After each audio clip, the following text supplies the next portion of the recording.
Hi, എല്ലാവർക്കും അനൂസ് കിച്ചണിലേക്ക് വീണ്ടും സ്വാഗതം. അപ്പോൾ ഇന്ന് ഞാൻ ഉണ്ടാക്കുന്നത് ഒരു കടലക്കറിയാണ്. നല്ല കുറുകിയ ചാറോട് കൂടിയ നല്ല അടിപൊളി ടേസ്റ്റിലുള്ള ഒരു കടലക്കറിയാണിത്. അപ്പം, ചപ്പാത്തി, പുട്ട് ഇതിൻ്റെയൊക്കെ കൂടെ കഴിക്കാൻ പറ്റുന്ന നല്ല ടേസ്റ്റി ആയിട്ടുള്ള വളരെ എളുപ്പത്തിൽ ഉണ്ടാക്കാവുന്ന ഈ കടലക്കറി എങ്ങനെയാണ് തയ്യാറാക്കുന്നത് നമുക്ക് നോക്കാം. അപ്പോൾ ഞാനിവിടെ കടല കുതിർത്ത് വെച്ചിട്ടുണ്ട്. ഇത് രാത്രി നിങ്ങൾ വെള്ളത്തിലിട്ട് വെച്ചാൽ മതി. അപ്പോൾ അടുത്ത ദിവസം ആകുമ്പോൾ കുക്കറിലിട്ട് പെട്ടെന്ന് വേവിച്ചെടുക്കാൻ പറ്റും.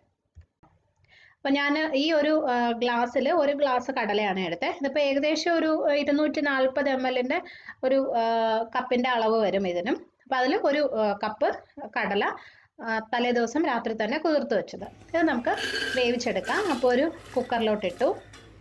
ഇനി ഇതിനകത്തേക്ക് 2 സവോള നീളത്തിന് അരിഞ്ഞതും കൂടി ഇട്ട് കൊടുക്കാം. സവോള അങ്ങനെ ഒത്തിരി കനം കുറച്ച് അരിയേണ്ട ആവശ്യമില്ല, നമ്മൾ കുക്കറിലിട്ട് വേവിക്കുന്നതല്ലേ, അപ്പോൾ ഒരു ഇച്ചിരി കട്ടിക്ക് അരിഞ്ഞ് എടുത്താൽ മതി. പിന്നെ ഇതിന് പകരം നിങ്ങൾക്ക് ചെറിയ ഉള്ളി വേണമെങ്കിലും ചേർക്കാം. ചെറിയ ഉള്ളി ചേർക്കുകയാണെങ്കിൽ കുറച്ചും കൂടി ടേസ്റ്റ് ഉണ്ടാവും. ഒരു 15-20 ചെറിയ ഉള്ളി ചേർത്താലും മതി. അപ്പോൾ കുക്കറിലോട്ട് സവോള ഇട്ടു. ഇനി നമുക്ക് വേണ്ടത് ഒരു തക്കാളി. ഞാനിവിടെ ഒരു ചെറിയ തക്കാളിയാണ് എടുത്തിരിക്കുന്നത്. അതും കൂടി നമുക്ക് അതിൻ്റെ കൂടെ തന്നെ ഇട്ട് കൊടുക്കാം. പിന്നെ ഞാൻ ഈ കറിയിൽ സാധാരണ പച്ചമുളക് ചേർക്കാറില്ല. നിങ്ങൾക്ക് വേണമെന്നുണ്ടെങ്കിൽ ഈ സമയത്ത് ഇതിൻ്റെ കൂടെ തന്നെ 1-2 പച്ചമുളക് ചേർത്താൽ മതി. അപ്പോൾ ഇനി ഇതിനകത്ത് നമുക്ക് ആവശ്യത്തിന് വെള്ളം ഒഴിക്കാം. ഞാൻ 2.5 ഗ്ലാസ് വെള്ളമാണ് ഒഴിച്ചത് കേട്ടോ. ആ കടല എടുത്ത അതേ കപ്പിൽ തന്നെ 2.5 ഗ്ലാസ് വെള്ളം എടുത്തു. ജസ്റ്റ് അതിൻ്റെ മുകളിൽ നിൽക്കുന്ന രീതിയിൽ മാത്രം വെള്ളം ഒഴിച്ചാൽ മതി. ഇതിൽ കുറച്ച് ഉപ്പും കൂടി ഇട്ട് കൊടുക്കാം.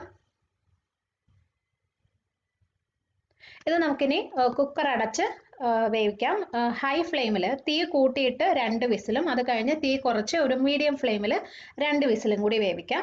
അത് കഴിഞ്ഞ് സ്റ്റൗ ഓഫ് ചെയ്തിടണം. ഇതിൻ്റെ ആവി ഫുള്ള് പോയതിന് ശേഷം തുറക്കുമ്പോൾ കടല കറക്റ്റായിട്ട് വെന്തിട്ടുണ്ടാവും. അപ്പോൾ നമുക്കത് അടച്ചു വയ്ക്കാം.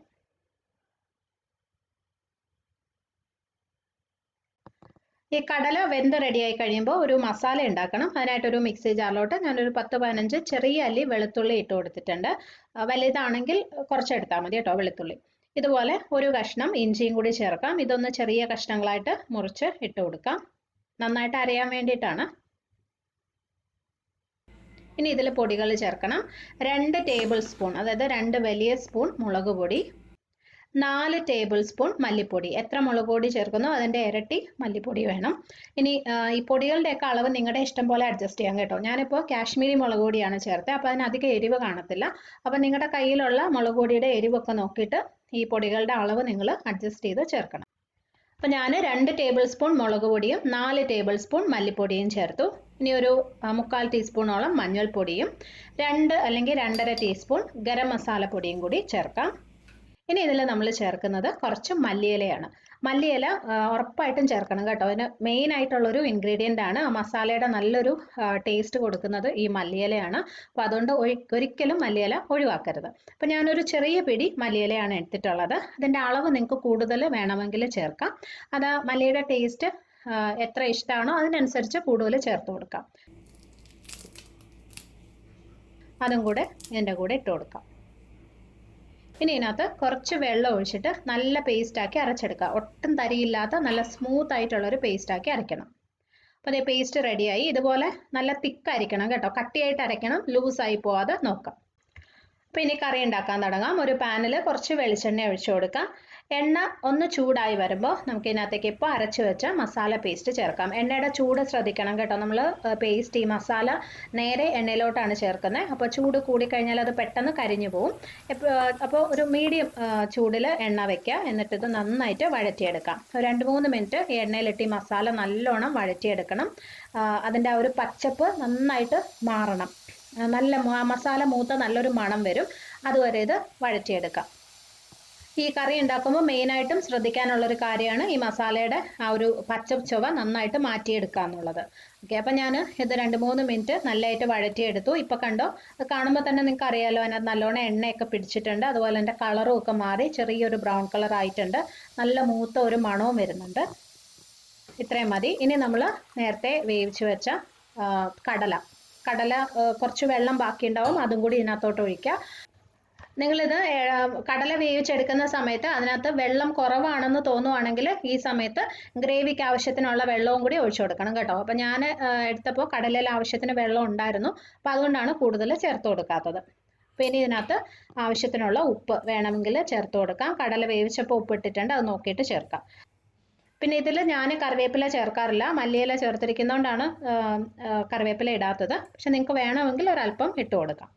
അപ്പോൾ ഇത് നമുക്ക് ഒരു 5-6 മിനിറ്റ് മീഡിയം ഫ്ലെയിമിൽ വെച്ചിട്ട് ഒന്ന് തിളപ്പിച്ചെടുത്താൽ മതി. ഈ കടലയിലോട്ട് മസാലയൊക്കെ ഒന്ന് പിടിക്കണം, അത്രേ ഉള്ളൂ.